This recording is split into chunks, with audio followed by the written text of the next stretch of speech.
ओम हरि ओम श्री गुरुभ्यो नमः। हरि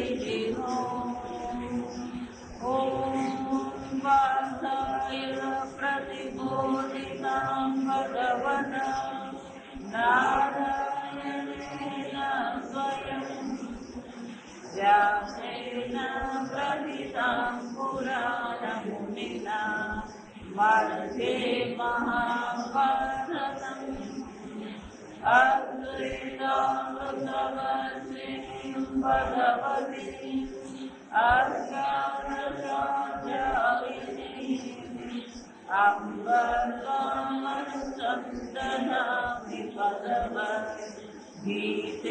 भवद्वेषिणम् नमोऽस्तुते व्यासविशालबुद्धे उल्लासचिन्ताय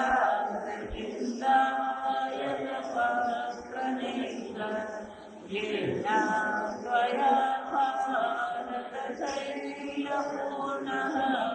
प्रज्वालितो ज्ञानमयः प्रदीपः प्रपन्नपारिजाताय स्तोत्रवेत्रैकपाणये ज्ञानमुद्राय कृष्णाय गीतामृतदुहे नमः।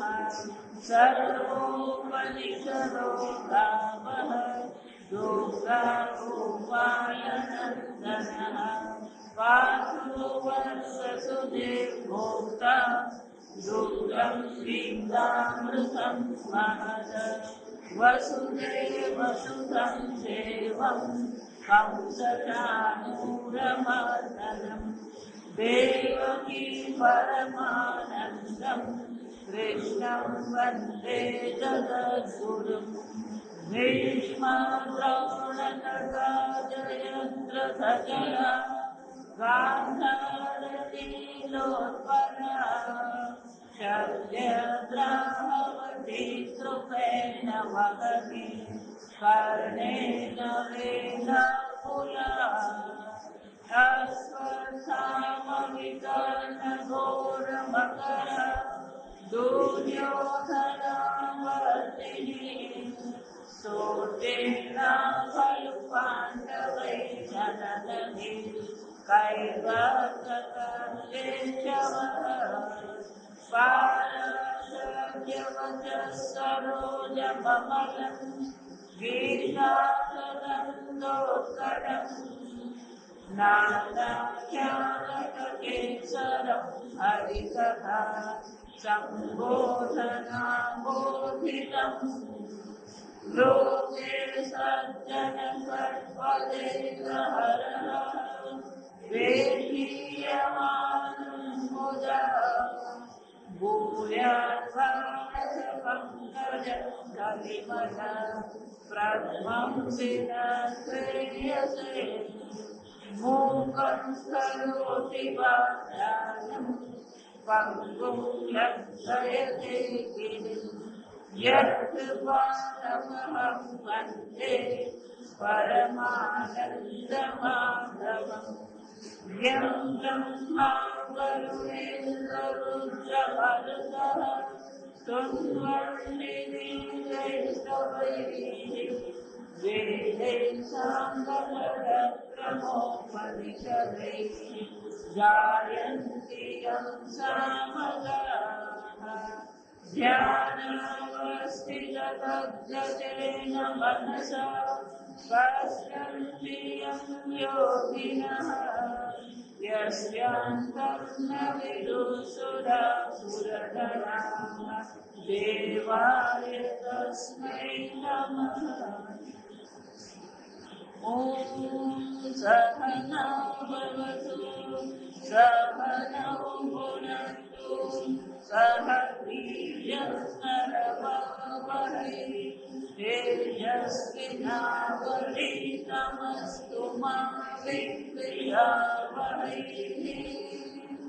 ॐ शान्ति शान्ति शान्ति।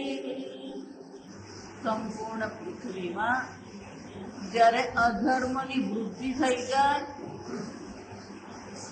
ધર્મની હાનિ એટલે કે ધર્મનું પાલન કરનાર છે. ધર્મ કોઈ વિષય નથી. ધર્મને આપણે એક વિષય એવું કહી શકીએ ને, જેવી રીતે ઓક્સિજન નો વૃદ્ધિ થઈ કે ઓક્સિજન હવામાં ઘટી ગયો, કાર્બન ડાયોક્સાઇડ વધી ગયો, એ પ્રકારે ધર્મ અને અધર્મ કોઈ વિષય નથી કે અધર્મની વૃદ્ધિ થઈ અને ધર્મનો નાશ થઈ ગયો, એવું નથી. જો સમજો, જ્ઞાન જેવી રીતે ચેતનમાં હોય, જ્ઞાન પુસ્તકમાં નથી, જ્ઞાનનું અધિષ્ઠાન ચેતન હોય, એ જ રીતે આ ધર્મ અને અધર્મ એ મનુષ્યની બુદ્ધિમાં છે. જો સમજવાનું બરાબર.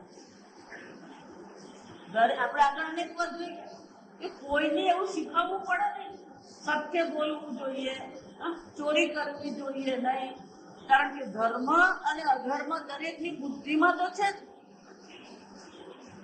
દરેક મનુષ્યને ધર્મ કોને કહેવાય, અધર્મ કોને કહેવાય, એનું સ્પષ્ટ રીતે જ્ઞાન છે.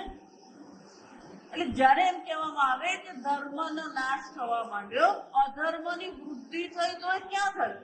પૃથ્વી પર થયું કે મનુષ્યની બુદ્ધિમાં થયું? મનુષ્યની બુદ્ધિમાં જયારે અધર્મ કરવા માટેની વૃત્તિ વધી ગઈ, એટલે શંકરાચાર્ય આગળ કીધું, દીર્ઘકાલે કામ ઉદ્ભવ. મનમાં જયારે અનેક પ્રકારની ઈચ્છાઓ છે અને એ ઈચ્છાઓનું દબાણ એટલું બધું છે કે ઈચ્છા શું કરે છે? મનુષ્યને અધર્મ કરવા પ્રેરી રહી છે.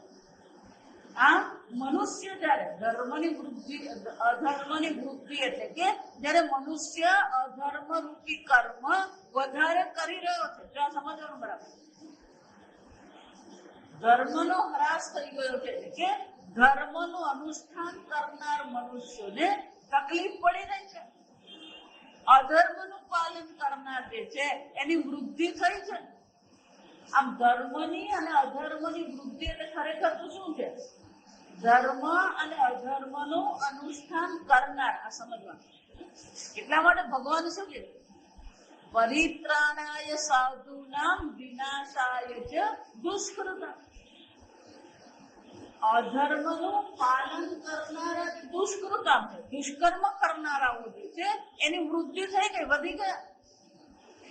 ધર્મનું પાલન કરનારા ઓછા છે. તો શું કરવું પડશે મારે? ધર્મની રક્ષા કરવા માટે મારે શું કરવાનું છે? ધર્મનું પાલન કરનારાની રક્ષા કરવાની છે. અને એટલે શું કે છે? પરિત્રાણાય સાધુનામ. સાધુઓની રક્ષા, ધર્મની જો રક્ષા ભગવાને કરવી હશે તો કોની રક્ષા કરવી પડશે? સાધુની રક્ષા કરવી પડશે. છઠ્ઠા અધ્યાયમાં આ સાધુ શબ્દ આવે તો શંકરાચાર્યજી સાધુ શબ્દની વ્યાખ્યા બહુ સુંદર કરે. સાધુ કોને કહેવાય? શાસ્ત્ર અનુકારી.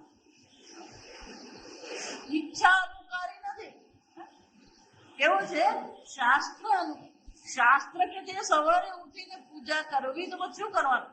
પૂજા કરવાની છે. શાસ્ત્રનું પાલન કરનાર જે છે એને સાધુ કહેવામાં આવે. પાપી કોને કહેવામાં આવે? તદ વિપરીતમ. એને જે કહેવામાં આવે એનાથી ઊંધું જ કરતો હોય. એને ના પાડે તો એ હા કરતો હોય, ના પાડે તો શું કરતો હોય? ના જ કરતો. એની બુદ્ધિ કેવી છે? વિપરીત છે. જો વિચાર, ભાગવતમાં આત્મદેવની ચર્ચા આવે મહાત્મા, કે આત્મદેવ બ્રાહ્મણ છે પણ એની પત્ની કેવી મળી? પત્નીનું કુળ સારું છે. ક્યાં સમજ? કુળ સારું છે તો પત્ની ધુંધુકારી કે અરે ધુંધુલી કેવી હતી? ઝઘડાળુ હતી, કામ કરવામાં આળસુ હતી. આત્મદેવ જે એને કે એનાથી ઊંધું જ કરતી હોય. વાત કરવા વાળી આખો દિવસ એને વાતો કરવામાંથી જ ઊંચી નહીં આવે. તદ વિપરીત. શું કહેવાય? તદ વિપરીત. એનું મન ફાવે એમ જ કરે. તમે ગમે એટલું એને સમજાવો, આત્મદેવ એને સમજાવે કે તું આમ કર, તું આમ કર, અને આત્મદેવને વળી કંઈક સૂઝ્યું. જો આ સમજો, આને કહેવાય સૂઝ્યું. શું છે? આ પુત્ર વગર મને અધૂરપ લાગ્યું. આપણી હાલત આ છે. આત્મદેવ એટલે આપણે જ બધા છે. આત્મદેવને પુત્રને ઓછપ લાગતી હતી. આપણને ધનની ઓછપ લાગે, ઓળખાણની ઓછપ લાગે. જો વિચારજો,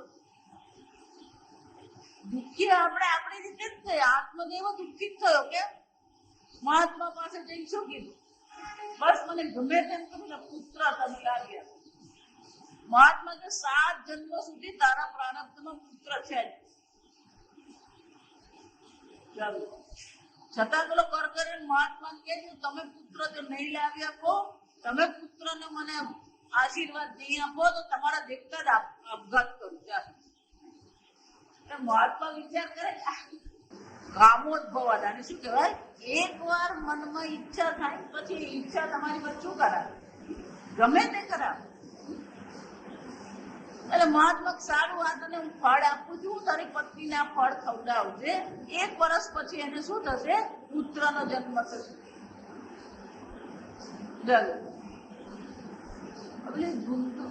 વર્ષો સુધી છોકરાઓ હતા ને, સ્વચ્છંદ બની ગઈ.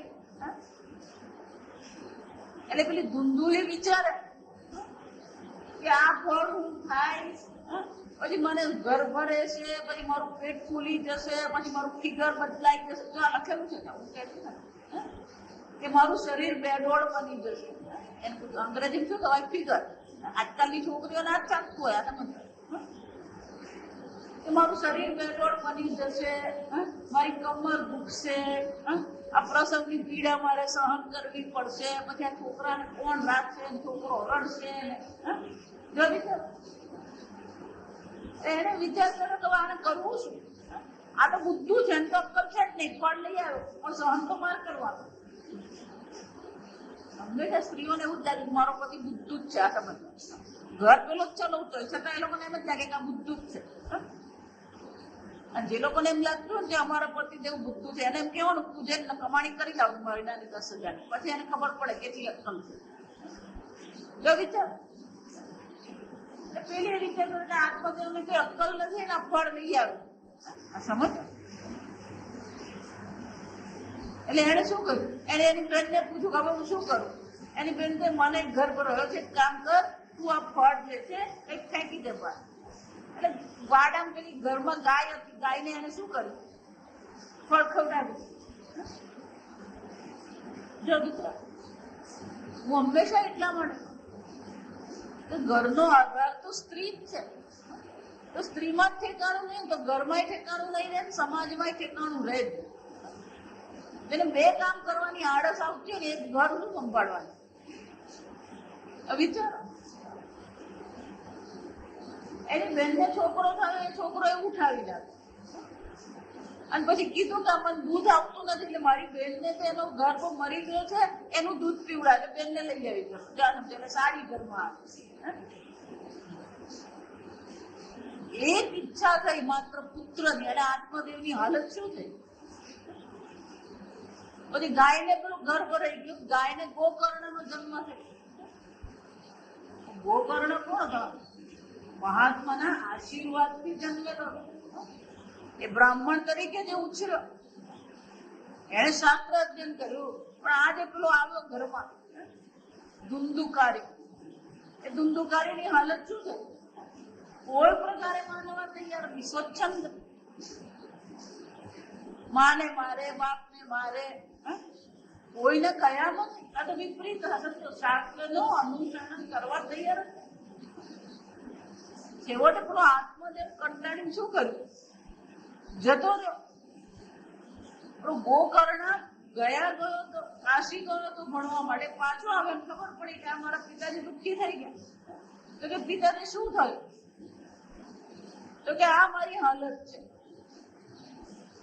ત્યારે કીધું પિતાજી આ બધી માયા મમતા છોડો. જો વિચાર, આ તમારી એક ઈચ્છાની પૂર્તિમાં તમે શું કર્યું? તમારી જિંદગી બગાડી. આ વિચાર. એટલા માટે બુદ્ધિમાં ધર્મ અને અધર્મ છે. એ આત્મદેવ નહીં, આપણો આત્મદેવ એવો જ છે. આપણને શું છે? ફાફડા ખાવા છે, જલેબી ખાવી છે, ચા પીવી, આ પછી ખટપટ થતી જ હોય. ઈચ્છા કરીએ ને એટલે ખટપટ થવાની જ. આ સમજ, આ સમજ. એટલે શંકરાચાર્ય આગળ કહી ગયા કામોદ્ભવ, આ કામના ઉદ્ભવને કારણે ધર્મનું પાલન કરનારા ઓછા થઈ ગયા, અધર્મનું પાલન કરનારા વધી ગયા. અને હવે શું કરવાનું? પરિત્રાણાય સાધુના વિનાશાય ચ દુષ્કૃતા ધર્મ સંસ્થાપનાથાય, ફરી આ ધર્મની સંસ્થાપના કરવા માટે અર્જુન સંભવામી યુગે યુગે. અને શંકરાચાર્ય કહે છે આ પ્રકારથી દ્વાપર યુગમાં પણ આવી જ્યારે પરિસ્થિતિ ઊભી થઈ, પાંડવો 5 હતા અને કૌરવો શું છે?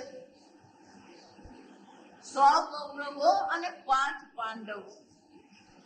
કૌરવોની પાછળ પેલો શકુની મામા હતા, સમજવા. ક્યાંક કોઈ મામો તો હોય જ,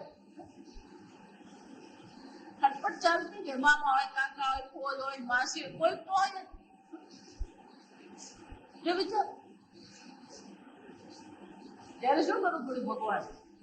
આ ધર્મનું પાલન કરનારા જે પાંડવો છે, ધર્મનું પાલન કરનારા જે ઉદ્ધવ, અક્રૂર, ફક્ત પાંડવો ને, ઉદ્ધવજી છે, અક્રૂર છે,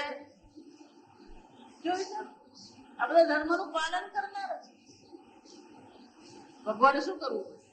સંભવામી યુગે યુગે યુગે, કે જ્યારે જ્યારે જરૂર પડી ત્યારે ભગવાન આ મનુષ્ય શરીર ધારણ કરે.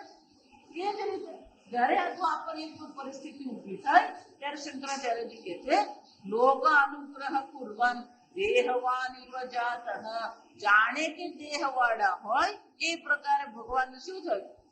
જન્મ ધારણ કર્યો. પણ કે આ જન્મ ધારણ કરવા પાછળ ભગવાનનું પોતાનું કોઈ પ્રયોજન છે? એટલે આગળ શંકરાચાર્ય શું કહે છે?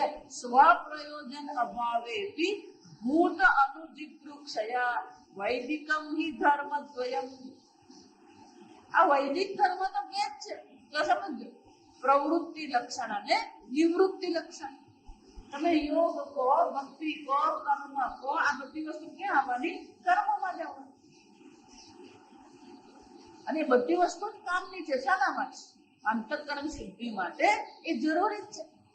અને એટલે શંકરાચાર્ય કહે છે લોકો પર, ભૂતો પર અનુગ્રહ કરવાની ઈચ્છાથી વૈદિક ધર્મ જે છે અર્જુનાય શોક મોહ મહોદધો વિમગ્નાય ઉપધિદેશ.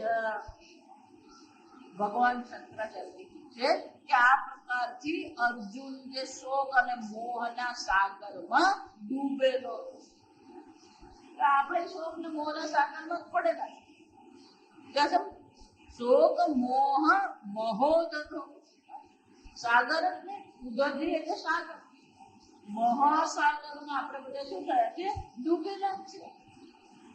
એમ અર્જુન પણ ક્યાં ડૂબેલો? યચ્છોકમુચ્છો ક્ષણમિન્દ્રિયાણ. ભગવાન આ શોક મારા હૃદયમાં પડેલો છે. અવાક્ય ભૂમા સપત્ન વૃદ્ધ નહીં પ્રપત્યામિ મમાપદ્યા. અર્જુન ભગવાન શું કહે છે? ભગવાન અમારા મનમાં, અમારી ઇન્દ્રિયોને શોષનારો જે આ શોક છે, આ મોહ જે છે, એનો ઉપાય હું ક્યાંય જોતો નથી. આ સ્પષ્ટ હોય તો પછી વેદાંત આપણા જીવનમાં આવે. આપણને એમ લાગતું હોય કે આમ કરીશું એટલે મારો શોક દૂર થઈ જશે, અને આપણે એમ લાગતું હોય કે આમ કરીશું એટલે હું સુખી થઈ જઈશ. બસ મારાથી આટલું થાય ને એટલે પછી અમે આવવાના છે, થવાનું જ નથી. આપણે શોક અને મોહમાં ડૂબેલા જ છે. અર્જુન શોક અને મોહગ્રસ્ત હતો. કેમ? સ્વજનમ હિ કથમ હત્વા સુખીનઃ સ્યામઃ. ભગવાનના સ્વજનોને મારીને અમે સુખી કેવી રીતે થઈશું? એનો શું થયો? એને સુખ ક્યાં જોયું? સ્વજનમાં જોયું. આત્મ તેનું સુખ પુત્રમાં જોયું. એમ આપણે ક્યાંક ને ક્યાંક સુખ જોતા જોઈએ. આ સમજવાનું. આપણું સુખ પણ આ જગતની અંતર્ગત ક્યાંક છે.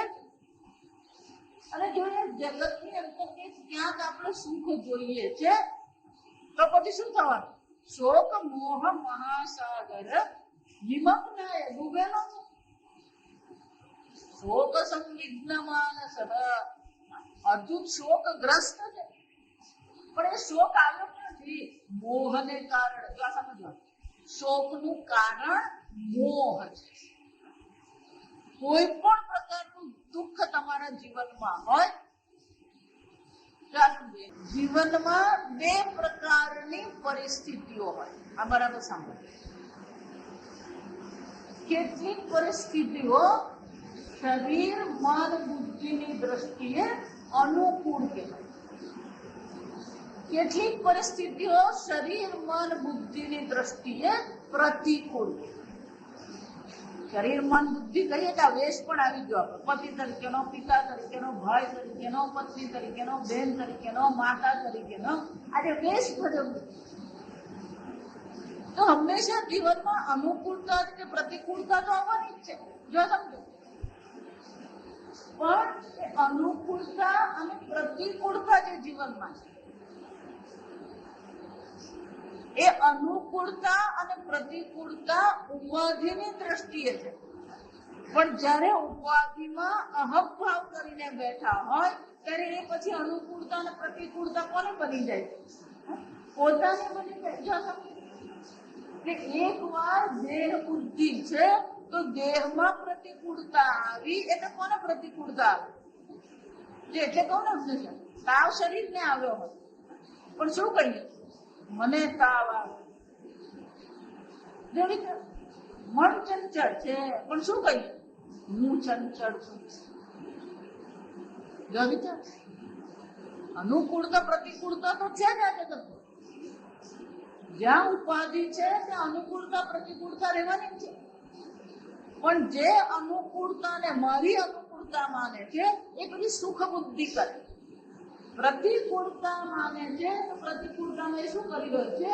દુઃખ બુદ્ધિ કરી રહ્યો છે. તો શરીરમાં કંઈ પણ થયું તો કોને થયું? મને થયું. અને મને થયું તો પછી હું કોણ છું? શોકગ્રસ્ત. હું દુઃખી છું.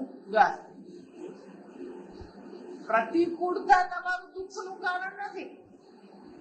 પ્રતિકૂળતાનો પોતાના પર જે આરોપ કરી લીધો એ તમારે શું છે? શોકનું, દુઃખનું કારણ. વિચાર, પ્રતિકૂળતા એક વસ્તુ છે, પણ પ્રતિકૂળતામાં જો સમજો, ગીતા એમ નથી કહેતી કે હું તમારી પ્રતિકૂળતા દૂર કરી આપું.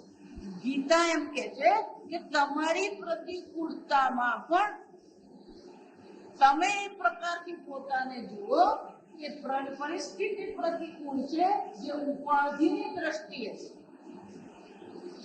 પ્રતિકૂળતા છે પણ હું દુઃખી નથી.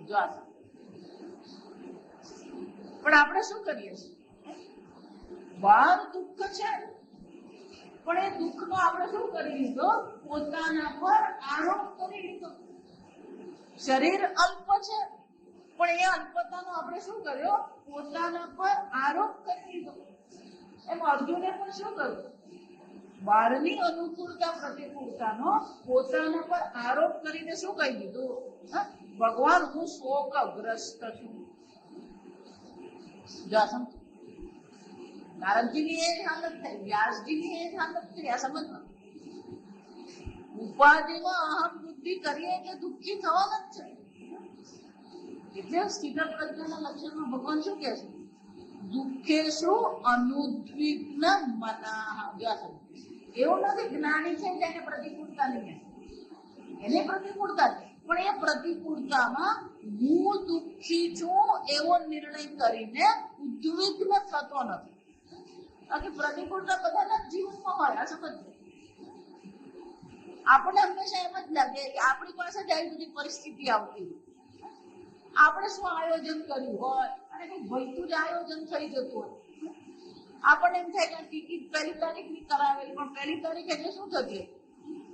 પેલી 31ની રાત થતી હોય. આપણી ભૂલ છે, આપણી સમજની ભૂલ છે, એમાં કોઈનો વાંક નથી. જો સમજો, એટલા માટે તો પોતાની બુદ્ધિના દોષથી જ આપણે દુઃખી થઈએ. મહારાજની હંમેશા મહારાજની એવું કહેતા, जो दुखी है वो मूर्ख है. क्या તમારી મૂર્ખતા તમને દુઃખી કરે છે, આ જગત તમને દુઃખી કરતું નથી, આ સમજો. પણ આપણે શું માનીએ છીએ? આ પેલાને કારણે આમ થાય, પેલાને કારણે આમ થયું, પેલાને કારણે આમ થયું. પણ આ બધું દુઃખનું કારણ કોને કારણે? તમારી મૂર્ખતા તમને દુઃખી કરે. અર્જુનને ભગવાન એ જ કહેવાના છે. શોક અને મોહમાં પડેલો છે અર્જુન, પણ એ શોક અને મોહનું કારણ શું છે? આ જગત છે શોક અને મોહનું કારણ. એટલે વલ્લભાચાર્ય બહુ સરસ થઈ ગયા, અહંતા મમતા ઇતિ સંસાર. આ તમારું દુઃખનું કારણ શું છે? આ અહંતા મમતા તમારી તમને દુઃખી કરે. હું હંમેશા એટલે કહું, એક જગ્યાએ અહંતા મમતા કરી તો એ તમને શું કરવાનું? દુઃખી કરવાનું છે. આ હું છું એટલે કે આ શરીર મન બુદ્ધિ હું છું, અને અહંતા કહેવાય. અને શરીર મન બુદ્ધિના જેટલા પણ સંબંધો છે એ બધામાં આપણે શું કરીએ છીએ? મારું છે. તો આપણી મૂર્ખતા, જે તમે નથી અને તમે પોતાને હું માની લીધો, અને મોહ કહેવાય. શોક ક્યાંથી જન્મે? જે હું નથી એને હું માની લીધું, જે તમારું નથી એને તમે તમારું માની લીધું. આ મોહ શું બની જાય છે? શોકનું કારણ છે. શંકરાચાર્ય કહે છે શોક મોહ મહાદેવ નિમગ્ના. આ મોહને કારણે શોકગ્રસ્ત થયું. તો એનો અર્થ શું થયો? પ્રતિકૂળતા દૂર કરવાની છે કે મોહ દૂર કરવાનો? તમારું મોહ એટલે કે વિપરીત બુદ્ધિ છે. જે નથી એને છે માની રહ્યા છો, અને જે છે એને તમે સમજતા જ નથી. અને શંકરાચાર્ય કહે છે આ પ્રકારથી મોહને કારણે શોકગ્રસ્ત થયેલો, શોક મહાસાગરમાં ડૂબેલા આ અર્જુનને ભગવાને શું કર્યો? ઉપદેશ વૈદિક દ્વય ધર્મ. આ બે વૈદિક ધર્મની શંકરાચાર્યજીએ ઉપદેશ કર્યો. શંકરાચાર્ય કહે છે ભગવાને ઉપદેશ કર્યો, પણ કે એકલો અર્જુન જ આ ઉપદેશને પાત્ર હતો? ફક્ત અર્જુનને આ ઉપદેશ ઉપયોગી થયો? એટલે શંકરાચાર્ય આગળ કહે છે ગુણાધિકૈઃ કુહિતઃ અનુષ્ઠીયમાનઃ ચ ધર્મઃ પ્રચયં ગમિષ્યતિ. ફક્ત અર્જુનને આ ઉપદેશ કર્યો એવું નથી. જો સમજો, ભગવાને તે ઉપદેશ કર્યો, એ જ ઉપદેશ કોણ ગ્રહણ કરે? ગુણ અધિકૈઃ. આજે બહુ સુંદર શબ્દ છે. ગુણ અધિકૈઃ એટલે કે જેનામાં આ સત્વ ગુણ રહેલું છે, જે સદગુણવાન પુરુષો છે, જે સાત્વિક બુદ્ધિ વાળા છે, જેમને આ મોક્ષની, જેમને આ શોક મોહમાંથી છૂટવાની ઈચ્છા છે, એવા જે પુરુષો છે એ લોકો પણ શું છે? ગૃહિત અનુષ્ઠીયમાન છે. એમ પણ જો આ ઉપદેશ ગ્રહણ કરે અને ઉપદેશ પ્રમાણે અનુષ્ઠાન જો એ લોકો પણ કરે તો શું થશે? પ્રચયં ગમિષ્યતિ. તો પછી આ વૈદિક ધર્મનો શું થશે? પ્રચાર થઈ શકે.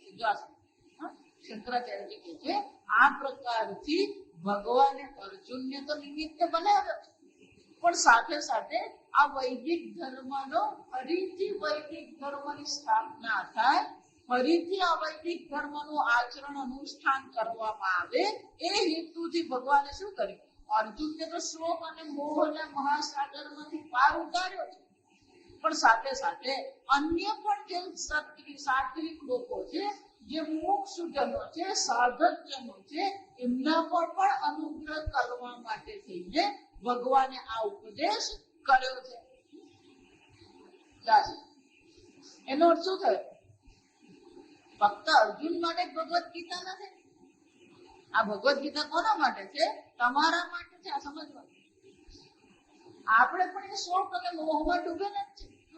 ઘણા લોકો મને કે ના માતા છે, અમારે તો કોઈ ચિંતા નથી, અમારે તો બહુ સરસ ચાલે.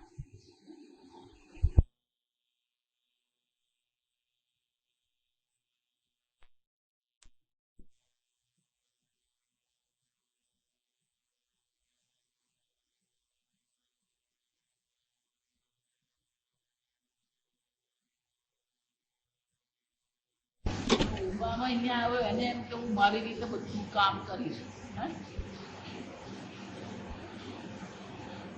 કોનું ધારેલું પાર પડે? આપણું ધારેલું પાર પડે.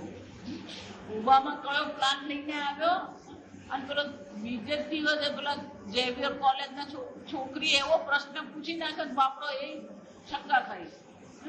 એને ખબર નહીં પડી શું કરું. અને પછી એની પત્ની કે તે બહુ સરસ પ્રશ્ન પૂછ્યો ત્યાં સમય.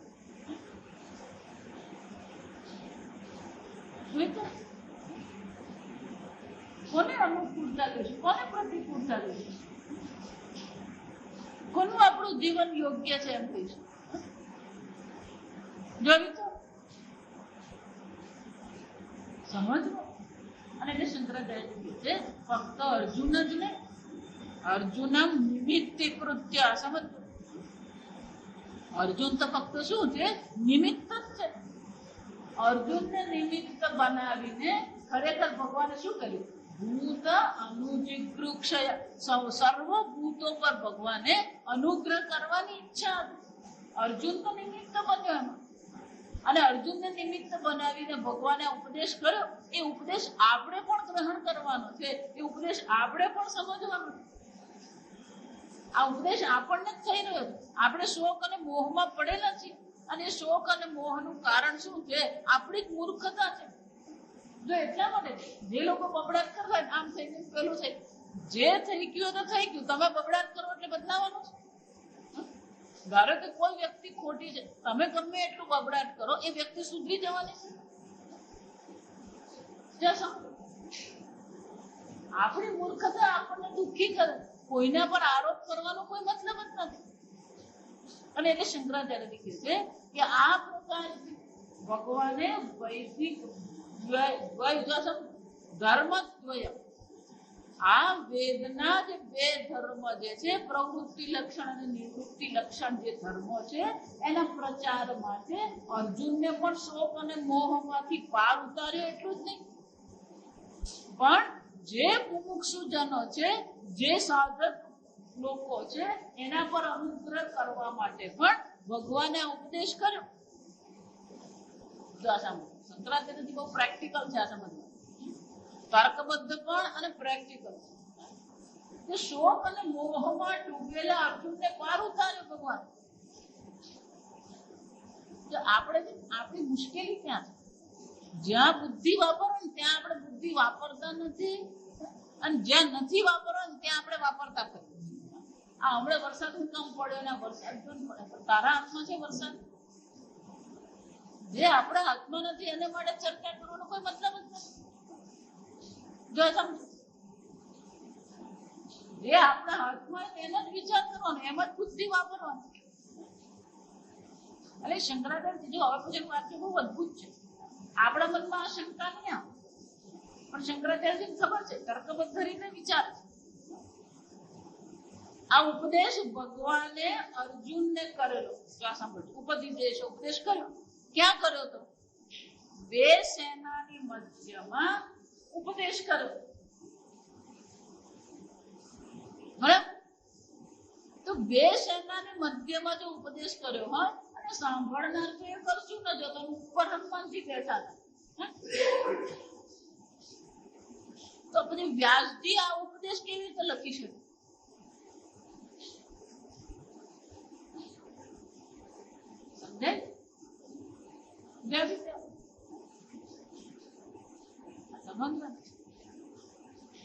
સાંભળે તો ખાલી અર્જુન એટલું જ ને. વ્યાસજી જયારે આ યુદ્ધ થવાનું નિશ્ચિત થઈ ગયું ત્યારે ધૃતરાષ્ટ્ર પાસે ગયા અને ધૃતરાષ્ટ્રને કીધું કે હું તમને શું કરીશ. આજે આ સમજવું, ખરેખર ધૃતરાષ્ટ્ર વ્યાસજીનો દીકરો. ધૃતરાષ્ટ્ર પાંડુ એ કોના દીકરા છે? મહાભારતની કથા વાંચવાની તો ખબર નથી, પણ માતાજી આપણે તો મહાભારત વાંચીએ છીએ. કેમ? લોકો એવું કે મહાભારત વાંચીએ ને તો પછી ઘરમાં મહાભારત છે, એમાં થાય જ છે રોજ અવાજ પડે. કઈ દર થતું નથી તારા ઘરમાં મહાભારત. વિચાર, રોજ જ મહાભારત તો ઘરમાં ચાલતું જ હોય. પેલો એક કે ભાખરી બનાવ, બીજો કે પૂરી બનાવ. તો આ બધું આપણે ભાખરી પૂરી ને મહાભારતમાંથી ઊંચા નહીં આવતા. ઘરમાં મહાભારત થતું ને કોઈનું ઘર એવું નથી જ્યાં મહાભારત થઈ શકે. જોઈ તો મહાભારતની કથા વાંચીએ તો આપણને ખબર પડે. વિદુર, પાંડુ અને ધૃતરાષ્ટ્ર કોના પુત્ર છે? વ્યાસજીના પુત્ર છે. પેલી અમૃતાએ આંખ મીચી લીધી એટલે પછી ધૃતરાષ્ટ્ર થયા અંધ થઈ ગયા. પછી બીજી એટલી બધી ગભરાઈ ગઈ કે પછી પાંડુ શું થઈ ગયા? પાંડુ રૂપે. અને પેલી ત્રીજી થી એવી ગભરાઈ ગઈ વ્યાસજીને જોઈ. એને શું કર્યું? દાસીને મોકલી આપી. એટલે પછી શુદ્ર પુત્ર છે વિદુર. એટલે વ્યાસજી વિચાર કર્યો કે ધૃતરાષ્ટ્ર તો યુદ્ધ ભૂમિમાં જઈ શકશે નહીં, ત્યાં શું ચાલી રહ્યું છે એમને ખબર પડશે નહીં. એટલે વ્યાસજી ત્યાં ગયા અને ધૃતરાષ્ટ્રને કીધું કે આ તમે જોઈ શકશો નહીં, સાંભળી શકશો નહીં. હું તમને દિવ્ય ચક્ષુ આપું જેથી તમે શું કરી શકો? જ્યારે પણ ઈચ્છા થાય ત્યારે યુદ્ધ ભૂમિમાં શું થઈ રહ્યું છે એ તમે જોઈ શકશો અને સાંભળી શકશો. આને ટેલિકાસ્ટ કહેવાય. અને શું કહેવાય? Live telecast. આ સમજ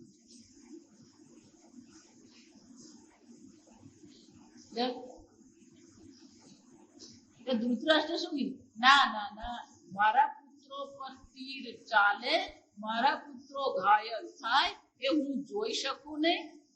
અને એટલા માટે તમે શું કરો? આ મારા મંત્રી સંજયને તમે શું કરી દો? આ દિવ્ય ચક્ષુ આપી દો. ગીતાનો રિપોર્ટર કોણ છે? સંજય છે. પણ સંજયે રિપોર્ટિંગ કોને કર્યું? ધૃતરાષ્ટ્ર.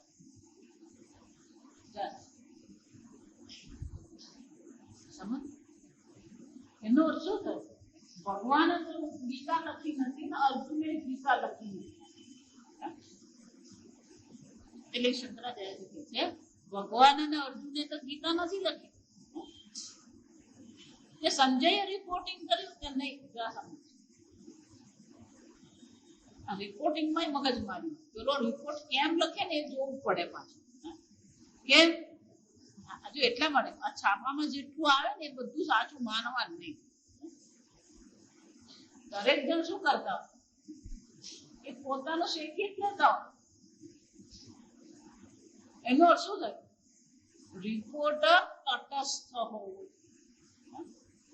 બીજું ભગવાન જે કહી રહ્યા છે એને સમજવું પડે. ભગવાન અહીંયા આત્મજ્ઞાનનો ઉપદેશ કરી રહ્યા છે. તો આત્મજ્ઞાનનો જે ભગવાન ઉપદેશ કરી રહ્યા છે એ આત્મજ્ઞાનનો ઉપદેશ એને ખબર પડવો જોઈએ.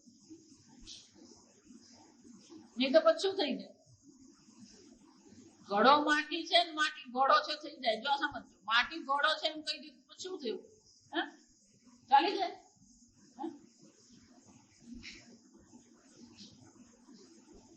ઘડો માટી છે એટલે ઘડાનું માટીથી ભિન્ન અસ્તિત્વ નથી, પણ માટી ઘડો છે. શબ્દ ખાલી આગળ પાછળ જ થઈ ગયો, અર્થનો શું થઈ જાય? અનર્થ થઈ. એ શંકરાચાર્ય કહ્યું છે કે આ રિપોર્ટિંગ કર્યું, ભગવાને ઉપદેશ કર્યો અને ભગવાન સર્વજ્ઞ છે એટલે ઉપદેશમાં કોઈ દોષ નહીં હોય. તો આ સમજ, ભગવાને ઉપદેશ કર્યો અને ભગવાન સદા સંપન્ન, જ્ઞાન ઐશ્વર્ય શક્તિ સદા સંપન્ન, એટલે એમના ઉપદેશમાં તો કોઈ ખામી હોઈ શકે નહીં. સર્વજ્ઞ જે ઉપદેશ કરે એમાં કોઈ ખામી નહીં હોય. જો આ સમજ. પણ એનું રિપોર્ટિંગ કરવા વાળો પણ કોણ છે? એટલે શંકરાચાર્ય બીજા વાક્યમાં કહે છે તમ ધર્મમ ભગવતા યથા ઉપદિષ્ટ. આ વૈદિક ધર્મનો ભગવાને જે પ્રકારથી ઉપદેશ કર્યો, યથા ઉપદિષ્ટ, જે પ્રકાર વેદ વ્યાસ સર્વજ્ઞ ભગવાન. અને કોણે એનો રિપોર્ટિંગ કર્યું? સર્વજ્ઞ ભગવાન વેદ વ્યાસ. આ વેદ વ્યાસ પણ કોણ છે? સર્વજ્ઞ ભગવાન વાદરાયણ છે. કેમ ભગવાન કીધા? કારણ કે એ પણ ભગવાનનો શું છે? અવતાર. તો આપણે પ્રાર્થના કરતા હોઈએ પણ છે ને આપણે અર્થ સમજ્યા વગર પ્રાર્થના કરીએ. શંકરમ શંકરાચાર્ય, એનો અર્થ શું થાય?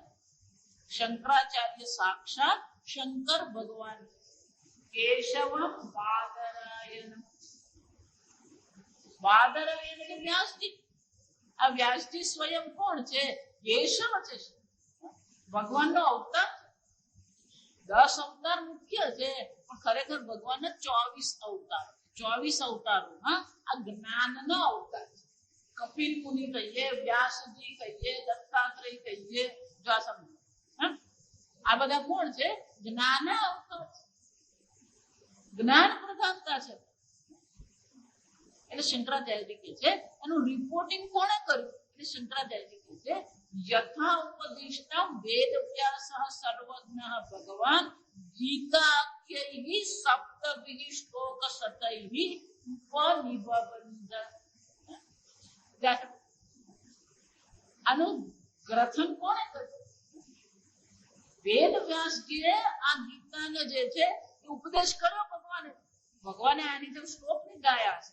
ધૃતરાષ્ટ્ર વાચ, ભગવાન ધૃતરાષ્ટ્ર વાચ ગાવાનું જોયા સમજ. શ્રી ભગવાન વાચ અશોચ્ય ભગવાન એવું ગાયું નહીં હોય. જા સમજ. ઉપદેશ તો શું છે? ગદ્ય ને પદ્ય. જો સમજ. અત્યારે પદ્યમાં છે, આપણી પાસે જે છે એ કેવું છે? પદ્ય રૂપે છે. પણ ત્યાં ઉપદેશ પદ્ય રૂપે કરેલો નહીં હોય, એ તો ગદ્ય રૂપે હોય. એટલે શંકરાચાર્ય કહે છે સપ્તભિઃ શ્લોક શતૈઃ, 700 શ્લોકમાં વ્યાસજી એને શું કર્યું? ઉપનિબંધ, એને સંગ્રહિત કર્યું. એનો અર્થ શું થયો? ભગવાને જે ઉપદેશ અર્જુનને કર્યો એ ઉપદેશને વ્યાસજીએ 700 શ્લોકમાં ગીતાના નામથી, ગીતા એટલે શું થાય? ગીતાના નામથી 700 શ્લોકમાં એનો સંગ્રહ કર્યો. અને કોણે કર્યું? સર્વજ્ઞ ભગવાન વેદ વ્યાસ. આ વેદ વ્યાસ શબ્દ પૂરતો છે, ભગવાન સર્વજ્ઞ કેવું નહીં પડે. વ્યાસજી ની આગળ શબ્દ કયો છે? વેદ વ્યાસ. વેદ વ્યાસ નો અર્થ શું થાય? ચાતુર્વેદ ને જાણનારા, 4 વેદ ને લખનારા વેદ વ્યાસ. એટલા માટે વેદ વ્યાસ કહેવાય. એ સર્વજ્ઞ વેદ વ્યાસજીએ 700 શ્લોકમાં શું કર્યું? એનું રિપોર્ટિંગ કર્યું. ભગવાને ઉપદેશ કર્યો અને ભગવાન વેદ વ્યાસજી એનો 700 શ્લોકમાં નિરૂપણ કર્યું. તદેદમ ગીતા શાસ્ત્ર. શંકરાચાર્ય કહે છે આ ગીતા શાસ્ત્ર છે. જો આ સમજો. ઇદમ ગીતા શાસ્ત્ર, તદિદમ ગીતા શાસ્ત્ર. આ ગીતા શાસ્ત્ર છે. સમસ્ત વેદાંત સાર સંગ્રહ ભૂતમ દુર્વિજ્ઞેયાર્થમ. અને ગીતા કેવી છે? શબ્દતઃ સરળ છે પણ અર્થ તો કેવી છે? સમસ્ત વેદાર્થ સાર સંગ્રહ ભૂતમ. સમસ્ત વેદના અર્થનો સંગ્રહ કરવામાં આવે છે. સારનો સંગ્રહ છે. એનો અર્થ શું? ગીતા સુગીતા કર્તવ્ય ઇમન્ય શાસ્ત્ર વિસ્તરે. સર્વ વેદોના સારનો સંગ્રહ આ ગીતામાં કર્યો છે. એટલા માટે એક ગીતાનો જો આપણે અધ્યયન કરીશું તો બીજો કોઈ શાસ્ત્રનો અધ્યયન કરવાની આપણને જરૂર છે. જો આ સમજ. એટલે શંકરાચાર્ય છે આ ભગવદ ગીતા છે જેનો ઉપદેશ સર્વજ્ઞ ભગવાને કર્યો અને જેનું નિરૂપણ સર્વજ્ઞ વેદ વ્યાસજીએ કર્યું. એ સંપૂર્ણ વેદનો સાર સંગ્રહ છે. તો કે હવે વ્યાસજીએ તો લખેલું છે ને અમે વાંચી લઈએ. આ પ્રવચનની શું જરૂર છે? દુર્વિજ્ઞેયાર્થમ.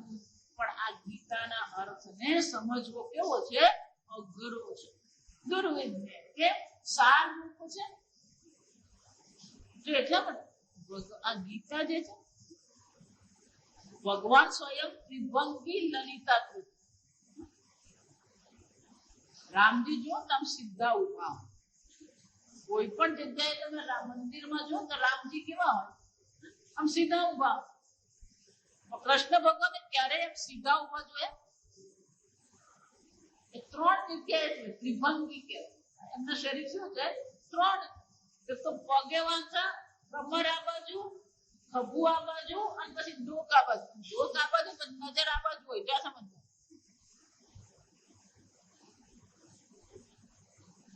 ભગવાન ખાલી ઉભા રહેવા એમની વાણી એવી જ છે. એટલે શંકરાચાર્ય દુર્વિજ્ઞ આ ભગવાને જે ઉપદેશ કર્યો ને એ એટલો સહેલો છે જ નહીં. આપણે અનેક વાર જોઈ ગયા. 9મા અધ્યાયમાં ભગવાન કહે છે મત્સ્થાની સર્વભૂતાની, આ સર્વભૂતો મારામાં છે. અને પછી બીજા શ્લોકમાં શું કરે? ફેરવી તોડે. નચ મત્સ્થાની ભૂતાની, મારામાં કોઈ છે જ નહીં. હવે આને શું સમજવાનું? જોવી તો નિર્ગુણમ ગુણભોક્તૃ છે. આ બ્રહ્મ કેવું છે? નિર્ગુણ છે પણ સર્વ ગુણોને ભોગવનાર છે. નિર્ગુણ છે પણ ગુણ ભોગવે. સર્વ ઇન્દ્રિય વિવર્જિતમ ઇન્દ્રિય ગુણાભાસમ. આ ઇન્દ્રિય રહિત છે પણ સર્વ ઇન્દ્રિયો દ્વારા સર્વ ગુણને શું કરી રહ્યો છે? પ્રકાશિત કરી રહ્યો. શું કરવાનું? દૂરસ્થમ છે, અંતિકે છે, દૂર પણ છે, નજીક પણ છે. તેમાં જો તો સીધા શ્લોક કરતા વાંકા શ્લોક વધારે. અર્જુનને એક તકલીફ પડતી રહ્યા એટલે પણ અર્જુને પૂછતા જ ન પડે. એક વાર જ્ઞાનની ચર્ચા કરે. જો ચોથા અધ્યાયમાં કીધું નહીં જ્ઞાનેન સદૃશમ પવિત્રમિહ વિદ્યતે. આ જ્ઞાન સિવાય આ જ્ઞાન જેવું પાવન કરનાર અર્જુન બીજું કઈ છે. તો પછી અર્જુન છે ભગવાન આપણા જ્ઞાન જ મેળવવું છે. યુદ્ધ ભૂમિમાંથી શું કરીએ? પાછળ હજી થોડો કે ને એ પહેલા ભગવાન શું કહી દે? જો તો જ્ઞાનાસીના આત્મના છિન્ન ઉત્તિષ્ઠ ભારત. ઉભો થા અર્જુન, યુદ્ધ કર. ભગવાન અત્યારે જ કીધું આ જ્ઞાન જેવું પાવન કરનાર કોઈ નથી. અને બધા હવે શું કરું? ઉત્તિષ્ઠ આતિષ્ઠ અર્જુન, ઉભો થા અને લડવા માંડ. અર્જુન અટવાતો જ રહેતો હતો. આ સમજ બોલો વિરાટ રૂપમાં દર્શન કરાવે, વિભૂતિની ચર્ચા કરે. અને પછી ભગવાન કે ના પણ હું તો નિર્ગુણ છું. પણ ભગવાન આ વિશ્વરૂપ દર્શન શું? તો પછી એટલે પછી અર્જુન પાછો પ્રશ્ન પૂછવો કે આ વિરાટ રૂપના દર્શન કરે છે, આ વિરાટ રૂપની ઉપાસના કરે એ શ્રેષ્ઠ કે અક્ષર બ્રહ્મનું ચિંતન કરે એ શ્રેષ્ઠ? અર્જુનનો વાક્ય ભગવાન નિરૂપણ જ એવું કરે. પણ આ ભગવાન આવું નિરૂપણ શું કામ કરે? આ ભગવાને આવું શું કામ કરે? આ ભગવાને એવું કર્યું. શંકરાચાર્ય કહે છે આ વેદનો સાર આવો છે. દુર્વિજ્ઞ એ કેવો છે? વેદનો સાર એને સમજવો કઠિન જ છે. આ બ્રહ્મ જ્ઞાન આ ગલગોટાનું ફૂલ છે એવું સીધું નથી. સદસદ્ધ્યામ અનિર્વચન. આ બ્રહ્મ કેવું છે? સદત. એને સત પણ કહેવાય નહીં અને અસત પણ કહેવાય નહીં. જલ સમજ. એટલે શંકરાચાર્ય શું કે એમાં ભગવાનનો વાંક નથી. જો તમે ભગવાન વાંકા છે એમ નહીં, ભગવાનની વાણી વાંકા છે એમ કહું ને જેમ શબ્દતઃ લેવાનું નહીં. આ સમજ. બ્રહ્મ જ્ઞાનનો ઉપદેશ કરવો હોય તો આ પ્રકારથી જ ઉપદેશ કરવો પડે. આ સમજ. જ્ઞાનનું પણ મહત્વ છે, કર્મયોગનું પણ મહત્વ છે. નિવૃત્તિ લક્ષણ પણ ઉપયોગી છે, પ્રવૃત્તિ લક્ષણ ધર્મ પણ ઉપયોગી છે. પણ દરેકનું જીવનમાં કેટલું મહત્વ છે, ક્યાં સુધી મહત્વ છે એ સમજવું આપણે. નર્મદા કિનારે જઈએ ને નર્મદા કિનારે પાર કરવા માટે શું કરવું પડે? એની હોડી બેસી જવું પડે. કબીરવડ જવું હોય આ કબીર વડ જે કહે લોકો ખબર,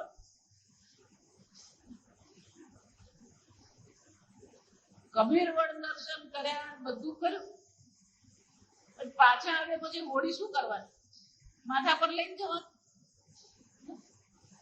આ હોળી નહીં હોત તો નદી પાર કરી શક્યા હોત નહીં, તો પછી હોળીનો ત્યાગ કરવો જોઈએ.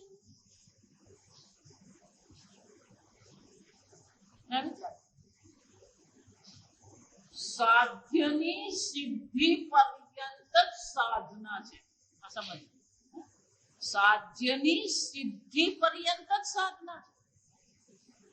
નદી પાર કરી દીધી પછી નામને શું કરવાની? એને માને ઉચકીને ચાલવાનું, એને શું કરવાનું હોય? છોડી જ દેવાનું હોય. જો હમણાં જ આપણે પ્રત્યેક બધાની સુરતમાં કરો ભાગવત કથા કરે છે, એટલે હું ત્યાં ગઈ હતી, 10મી તારીખથી શરૂ થઈ ભાગવત. તો ત્યાં સત્સંગી ભાઈ છે, વર્ષો ચાલે, 30 વર્ષ ઉંમરવાળા. મને કે મારે સંન્યાસ તો લેવાનો જ સંન્યાસ. જો આ સમજ, અત્યારે નિરૂપણ અત્યારે લેવાનો જ, પણ લેવાનો તો ખરો જ સંન્યાસ. જેમ આશ્રમ છે, જેમ ગૃહસ્થ આશ્રમ છે, વાનપ્રસ્થ આશ્રમ છે, એમ જીવનનું લક્ષ્ય તો શું છે? ચતુર્થ આશ્રમ સંન્યાસ છે. દરેક મનુષ્ય સંન્યાસ ગ્રહણ કરવાનો જ છે છેવટે, પણ આપણને તાકાત નથી. જો સમજો, કારણ કે હરિનું નામ શું છે? સુરાનું. જો હા, હરિનો માર્ગ છે.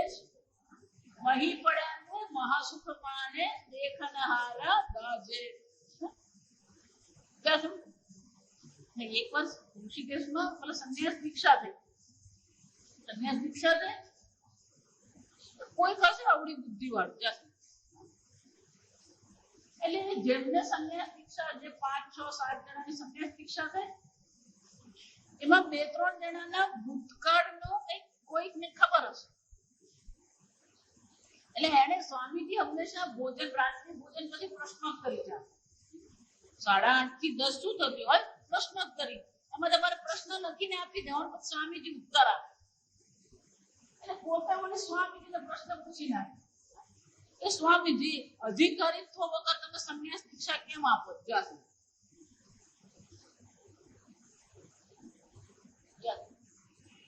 સ્વામીજી પછી જે ગયું ને પછી જે ખખડાવ્યા બધા, પછી બધાને જ હાથમાં લીધા સ્વામી. કોઈ એટલો પ્રશ્ન પૂછવા વાળો એમ નહીં, બધાને જ હાથમાં લીધા. આ ગુરુજી ક્યારેક બધાને હાથમાં લઈ લે ખરા છે બધું. એ પેલો પ્રશ્ન પૂછી નાખ્યો.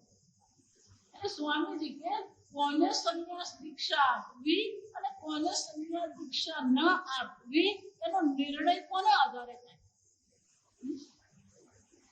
શાસ્ત્રમાં તો લખ્યું છે,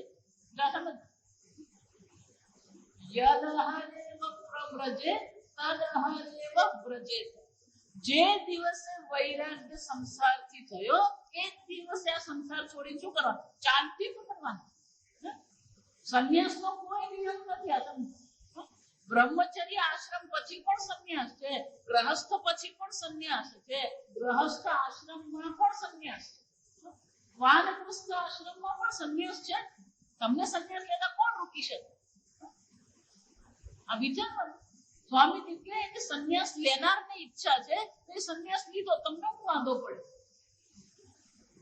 જો અને તમે એમ માનતા હોય કે એને સંન્યાસ લીધો અને પછી આમ થશે, એટલે સ્વામીજી ચોખ્ખું કીધું કે જેને આ પ્રશ્ન પૂછ્યો ને એને એટલું જ કહું છું, ભાઈ તું જ સંન્યાસ લઈ લે. પહેલા સંન્યાસ લેવો સહેલો નથી. આ સમજ, કેસરી કપડા પહેરીને ફરો પછી ખબર સમજો. સંન્યાસ કોણ લઈ શકે? સંન્યાસ બુદ્ધિ આપણામાં આવવી જોઈએ. જીવનનું લક્ષ્ય છેવટે સંન્યાસ છે. આ સમજો. એટલે પેલા ભાઈએ મને બહુ સરસ કીધું કે મારે સંન્યાસ તો લેવો જ છે. હવે થયું એવું કે હું હતી સંન્યાસી અને સ્વામીજીના બેન છે વિભવાનંદ, એ પણ સંન્યાસી. આપણે બધા બેસી ગયા હતા ભાગવત, કારણ કે ઘરમાં જ ભાગવત રાખી, જાહેર ભાગવત નથી. ઘરમાં તેની જ હતી. કોઈને પત્રિકા છપાવેલી છે, કોઈને આમંત્રણ નહીં આપેલું. મોડે બધાને કીધું કે ભાગવત કથા રાખી છે, જેમને રુચિ હોય આપ. અને ભાગવતનો સમય પણ 10 થી 12 અને 6 થી 8 રાખેલો. એટલે જગ્યા નથી ને, અમે બે જણા વચ્ચે બેસાડી દીધા, અમારા બેની વચ્ચે બેઠા. એટલે સ્વામીજી કે આ બેની વચ્ચે બેઠા તો તમારું સંન્યાસ લેવો પડશે. કે સ્વામીજી તૈયાર જ છું. આ સમજ. આ જ્યાં સુધી સંન્યાસ એટલે બુદ્ધિ છે. આ સંન્યાસ બુદ્ધિ કલા. કેમ કે જ્યાં સંસારનો જે શોક અને મોહ જે છે એના પ્રત્યે આપણા મનમાં વૈરાગ્ય થવો જોઈએ, એ છોડવાની ઈચ્છા થવી જોઈએ. તમે જો માનતો એને અંગ્રેજી આપણે ગુજરાતીમાં દૂધમાં દહીંમાં, આપણી હાલત કેવી છે? દૂધમાં દહીંમાં છે આ એક. અને બીજું આપણા બુદ્ધિમાં શું છે? હા પણ હું સંન્યાસ લઈ લઉં તો આ લોકોનું શું થાય? કોઈનું કઈ થતું નથી. આ સમજ. મિયા દુબલે ક્યું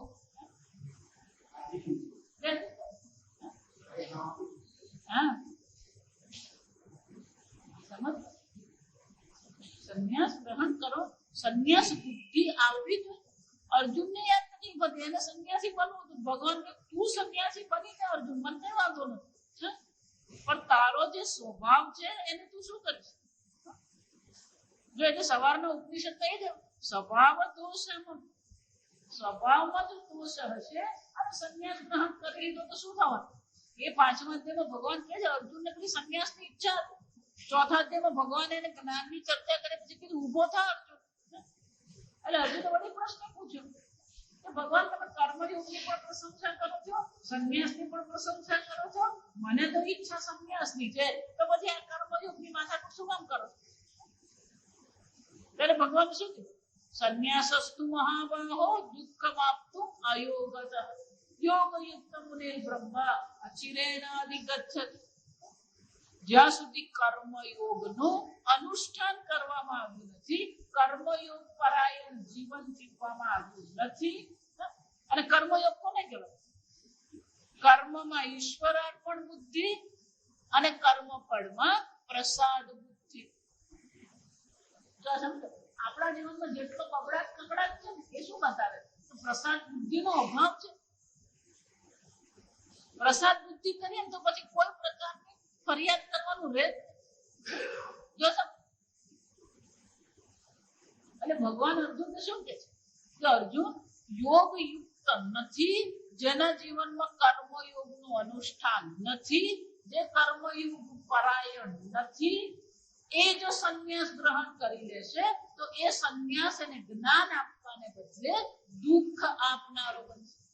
પણ યોગ યુક્ત જે છે એ યોગ યુક્ત એટલે કે કર્મયોગ યુક્ત જો હશે તો પછી એને આ જ્ઞાન શું છે? અચિરેણાધિગચ્છતિ. તત્કાળ એને બ્રહ્મ જ્ઞાન થશે. આમ ભગવાન કર્મયોગની પણ ચર્ચા કરે છે, જ્ઞાન યોગની પણ ચર્ચા કરે છે. એટલે અર્જુન વૈદિક ધર્મ કીધું ને, દ્વય ધર્મ, એટલે ભગવાન બંનેની ચર્ચા કરતા. અને અર્જુનનો જીવ સંન્યાસમાં છે. અને ભગવાન અર્જુનને શું કરે? ઉભો થા. કેમ? જ્યાં સુધી અંતઃકરણ શુદ્ધિ થઈ નથી, પૂર્ણ વૈરાગ્ય થયો નથી, અને પછી તું સંન્યાસ ગ્રહણ કરી લીધો તો એ જ સંન્યાસ આપણા માટે શું બની જાય? એક્સક્યુઝ કહેવાય અંગ્રેજીમાં. પછી એ શું બની જાય આપણા? પછી બધી વાતમાં જ અપવાદ આવવા માંડે. અને જે શંકરાચાર્ય કહે છે દુર્વિજ્ઞેયાર્થમ, આ જે તત્વ જે છે, આત્મ તત્વ છે, આ બ્રહ્મ તત્વ છે, સંન્યાસ જેને કહેવાય, કર્મયોગ જેને કહેવાય, આ મૂલ્યો જેને કહેવામાં આવે, નૈતિક જીવન જેને કહેવામાં આવે, આ બધી વસ્તુ કેવી છે? સમજવાની એટલી સરળ નથી. એટલે શંકરાચાર્ય કહે છે દુર્વિજ્ઞેયાર્થમ, આ સંપૂર્ણ વેદનો સાર હોવાથી એ કેવું છે? દુર્વિજ્ઞેયમ, સમજવું અઘરું છે. શંકરાચાર્ય કહે છે એ સમજવું તો અઘરું છે જ, સમજવા. અને જ્યારે કોઈ પણ વસ્તુ સમજવી અઘરી હોય ત્યારે પછી સમજવાવાળા પણ શું કરવાના છે? એટલે આગળ શંકરાચાર્ય કહે છે તદ અર્થ આવિષ્કરણાય, આવો દુર્વિજ્ઞેય અર્થ સંશોધન કરનાર, સમજનાર, આ અર્થને સમજવા માટે અનેકૈ વિવૃત પદ પદાર્થ વાક્યાર્થ ન્યાયમપી, અને આવું દુર્વિજ્ઞ અર્થને અનેક લોકોએ સમજવા માટેનો પ્રયત્ન કર્યો છે. કઈ રીતે પ્રયત્ન કર્યો? પદ પદાર્થ, પદ એટલે શબ્દ, પદ એટલે શું છે? શબ્દ. ગીતાનો એક એક શબ્દ, એક એક શબ્દનો અર્થ, વાક્ય અને વાક્યનો અર્થ. પદ પદાર્થ વાક્યાર્થ ન્યાયમ, ન્યાય એટલે તપ. ભગવાન જે તર્ક અહીંયા આપી રહ્યા છે, ભગવાન જે અહીંયા વાક્ય કહી રહ્યા છે, ભગવાને જે શબ્દ કીધો છે, એ શબ્દનો ક્યાં કયો અર્થ કરવો, આ બધું સમજવા માટે અનેક લોકોએ પ્રયત્ન કર્યા છે. એનો અર્થ શું થયો? અનેક લોકો, શંકરાચાર્યજીના સમયમાં પણ અનેક લોકોએ ગીતાના શું છે અર્થ લખ્યા છે. અનેક લોકોએ એનો પ્રયત્ન તો કર્યો છે. એ અર્થનું સંશોધન કરવાનો, અર્થને સમજવાનો પ્રયત્ન ઘણા બધા